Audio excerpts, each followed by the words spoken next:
Hello everyone, welcome to the top 10 worst Monstercat songs of 2022. First, a few rules. Number 1, I will only allow 1 to 2 songs per artist, because I believe in giving artists equal amounts of representation, even for the worst lists. Believe me, if I didn't set this rule, Slushii would take over half of this list. And number 2, no remixes or VIPs. So as much as I want to put Catharsis X or the Cinema VIP, I wanted to focus on the original songs instead. Also, if you happen to be on this list, I don't have anything against you. The worst thing you've done is make a bad song, which honestly everyone does at some point. I'm guilty of this too, believe me. With that said, let's start this list with number 10. I'll be honest, this song fell back on me, because eventually the artist in question improved over the course of the year. Doesn't mean it isn't making my list though.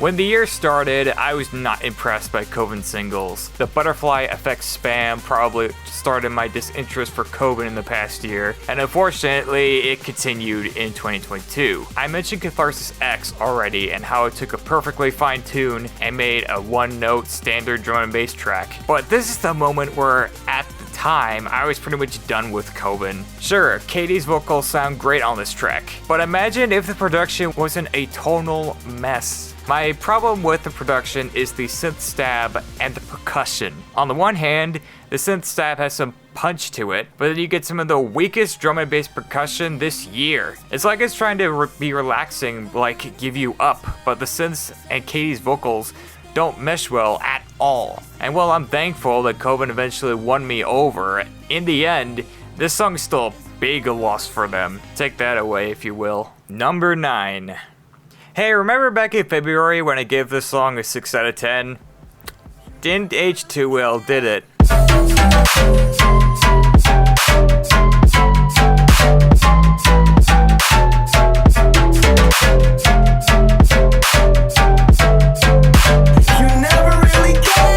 Papakana has always been a mixed bag for me. On the one hand, he's got singles like Get To You and So Far Away that show his potential as a future rhythm producer. But then you get singles that just bewilder me, and while songs like The Tide eventually grew on me, Never Cared has gotten worse over time. The vocals of the song are annoying to listen to with the awkward inflections, and then the production is a complete mess. The flute-like melody is fine, but the thunk of the bass that's distracting, not to mention offbeat, the pacing that is so sluggish and slow, and then when we get to the second drop, it adds in some random sounds together that overpower the main melody, and wow, the drops are not good at all. So yeah, not a good tune. Never Cared? I mean, I should just stop right there. Number 8. You ever get that feeling when you look at the best year album on Monstercat and you question why on earth a particular song is there? I mean, I've had a few of those moments, a lot, but the one song that puzzled me from the best of 2020 list was Don't Forget Me by Sullivan King and Wooli. Mostly because the song ruined a decent melodic dubstep drop with a run-of-the-mill rhythm drop from Wooli. So surely, when these two team up again, will be better, right? Right?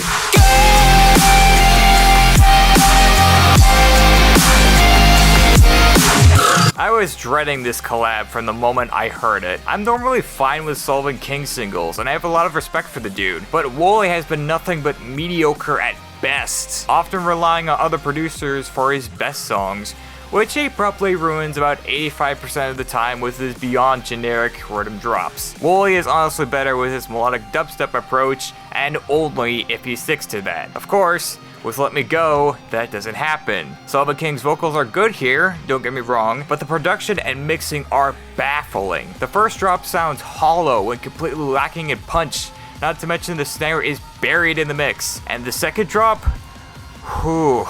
The best way I could describe that drop is when an amateur producer tries to rip off Murata. And and it sucks. The ugly thunk of the bass stab is painful to listen to, and it's a complete tonal shift from the rest of the song. I think the song is actually worse than Don't Forget Me, because as much as I don't like that song, at least the heavy drop is really bland instead of obnoxious. Let's hope the Throne of Blood LP is not like this, because this is really bad. Number 7. If there's one genre I'd say had a bigger impact on Monstercat than it otherwise should be, it's Slap House. The two of the biggest names in this genre were Punctual and Bossc. Spoilers, Punctual is not on this list. As much as Do It All Again is really basic filler house and that got way more views on Spotify than it really should, why is that song on the best of 2022 again? It's still tolerable enough to dance to on occasion. Plus, with later singles like Maze, and especially We Could Have It All, Punctual proved that they can make some good songs. Now Bossc, on the other hand, are not so lucky. And while Red was tolerable enough, I'll admit I was probably too harsh on that song, this song is bad and might be their worst single on the label.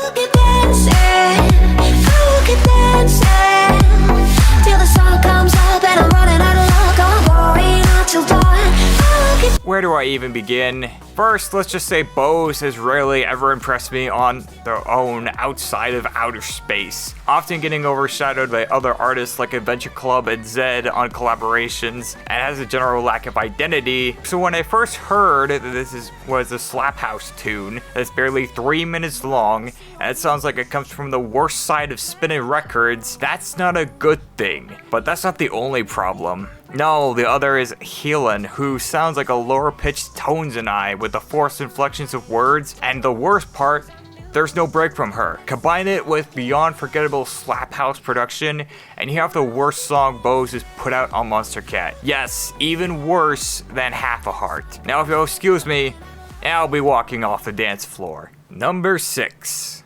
If you watch my channel for a while, you'll know I don't really cover the writing of a song. I'll admit I'm very tolerant of cheesy and generic lyrics, so you need to write something truly awful in order to get my attention. Songs that come to mind are, well, I Love You by the Chainsmokers, Heaven by Cheat Codes, 2019 by Martin Jensen, oh yeah, and this.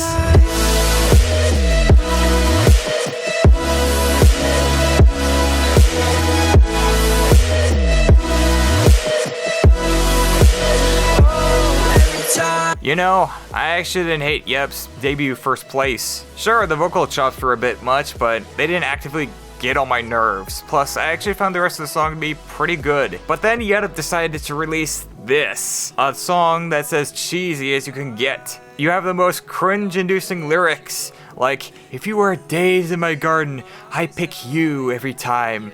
Living without you isn't what I want to do. And my personal favorite, taste like cherry pie. My guiltiest pleasure, babe. This is worse than when cheat codes describe their girlfriend as their hallelujah. How am I supposed to take this seriously, especially when the song is trying so hard to be earnest? And I can't say much about this production, except that it's one of the most underwhelming melodic dubstep tunes I've heard in a while. I'll repeat what I said about this song in my July ranking. If I find this daisy in my garden, I'm leaving it outside. Number 5. So Monstercat, you've decided to have pop-punk songs on your label. Fine enough, I wouldn't have a problem if the songs were good. This one? Yeah, this ain't it, chief.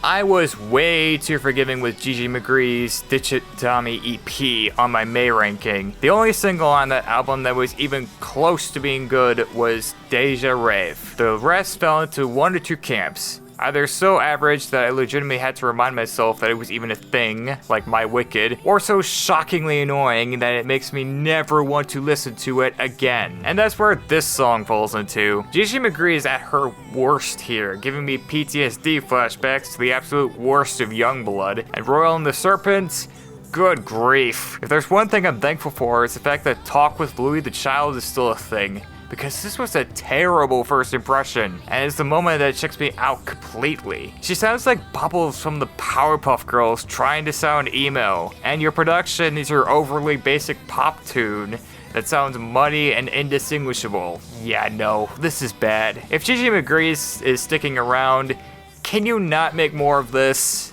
Please? Number 4.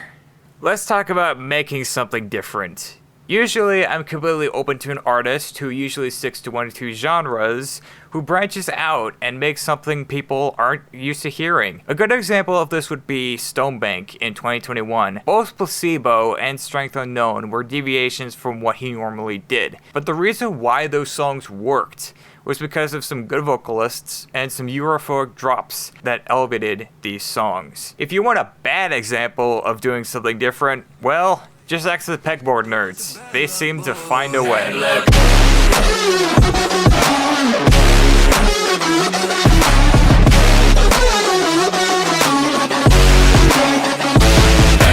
Oh, how the mighty have fallen. Remember Disconnected, Here It Comes, and Swamp Thing? Yeah, those were good tracks. I miss those. Nowadays, the Pegboard nerds have generally been going through what I call a burnout phase, where the duo songs have all started to feel the same. That said, at least Shine and Cheat Code sounded listenable and are really, just by the numbers, drum and bass and dubstep tunes from these guys. Well, this is a special kind of awful. Trying in vain to make a trap tune and failing. The synth lead is painful to listen to. It sounds like someone scratched off chalkboard with a machete. Not to mention the snare is non-existent. Kiski's performance is average at best. And the lyrics have the sort of Shawn Mendes treat you better feel to it that makes me want to avoid the song even more. So yeah, I get trying to do something different, but this ain't it. Seems like the Pegboard nerds hit a stroke of, well, bad luck. Number 3. So this is what happens when Francis Durrell isn't here.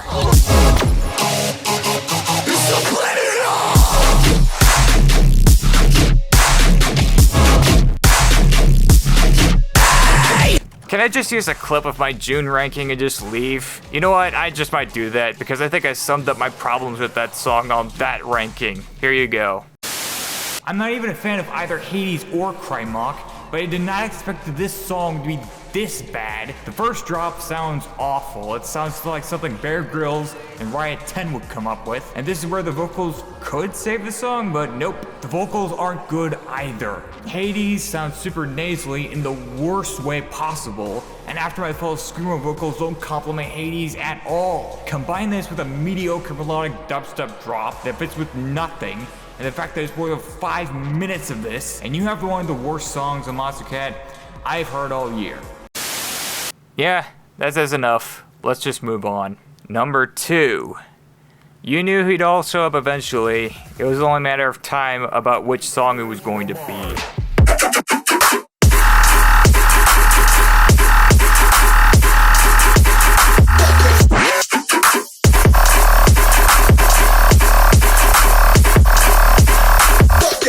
Slushii's Extinction Level Event album. The album that the majority of the community considers to be terrible, generally because of every single track being a beyond standard rhythm tune, or attempts to do something new but failing horribly the majority of the time. And this is easily the worst song. A collaboration with Rolvo that sounds like a back cut from Exorcism's Onyx mixed with the worst part of screechy dubstep. The first drop sounds awful with that screechy lead and the thunk of the synth stab, and the second drop tries to be minimalistic and it really puts me to sleep. How on earth did it take Slushii 3 years to make this? So yeah, really bad song from an already bad album. Let's just do ourselves a favor and listen to Slushii's Summer instead and leave this extinct, if you get me. Before we get to our number 1, let's take a look at a few dishonorable mentions. Perfect by Silent Child. Nothing like hearing a boring, trap-infused indie pop cut trying way too hard to emulate Black Bear. And this is coming from the guy who can't stand Black Bear. Angels by Whipped Cream.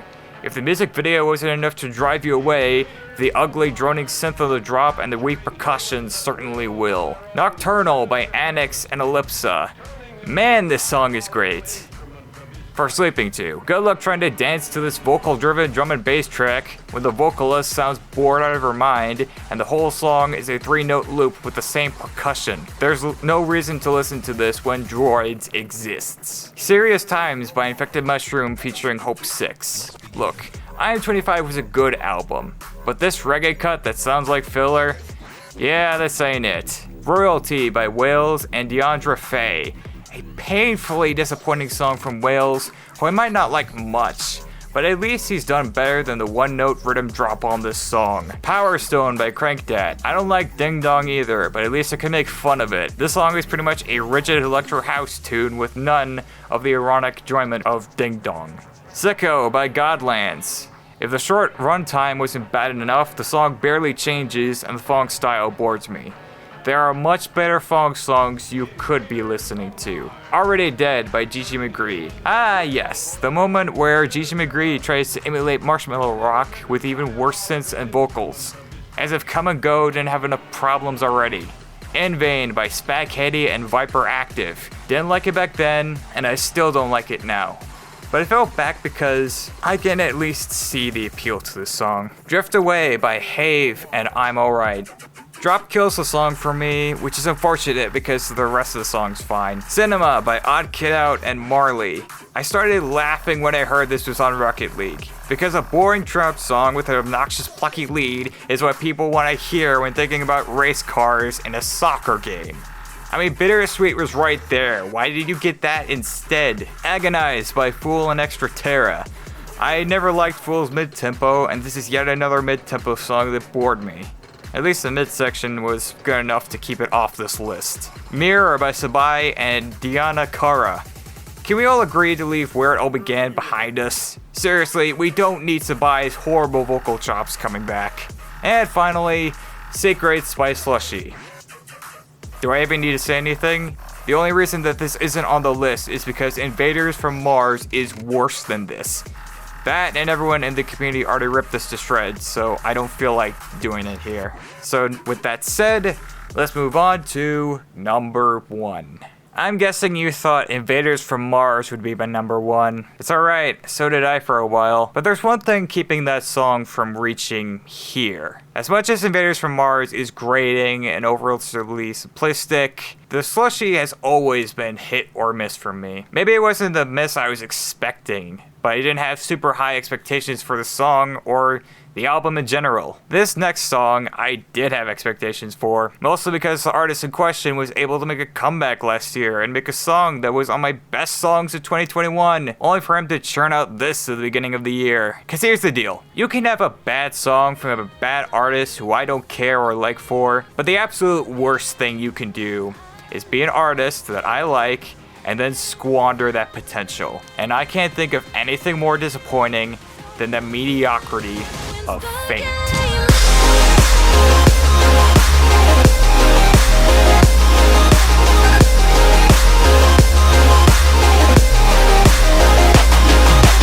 To be honest, I was never a big fan of Feint. He seems like the generic drum and bass producer that would have gradually been replaced by better acts soon to come. And with 2019 and 2020, that opinion did not change. Drifters and Solace were the sort of drum and bass tracks that would get quickly forgotten about, with the former being really bad. And She's a Killer Part 2, while it was fine, that's mostly because of Mazar, who I would say was getting ready to replace Feint at the time. But then he actually had a good 2021. Do Better was pretty good, and Fading Wind made the best songs of 2021 list. And the Waivers EP had some really good tracks in here, only for him to release this at the beginning of the year. A complete mess of a track in both production and tone. The mixing of the song is awful, as you can barely hear the main melody in the first drop, and the snare is louder than everything else in the mix. And then the drum and bass switch up is so clunky and out of place, not to mention it sounds so hollow as it could get, with the lead overpowering the snares, and I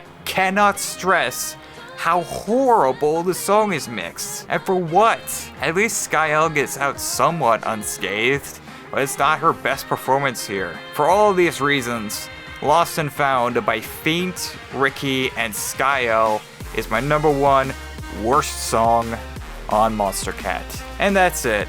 Be sure to stay tuned for my best of 2022 shortly. Also make sure to like and subscribe if you want more content like this. But until then, thanks for watching, and I'll see you all soon.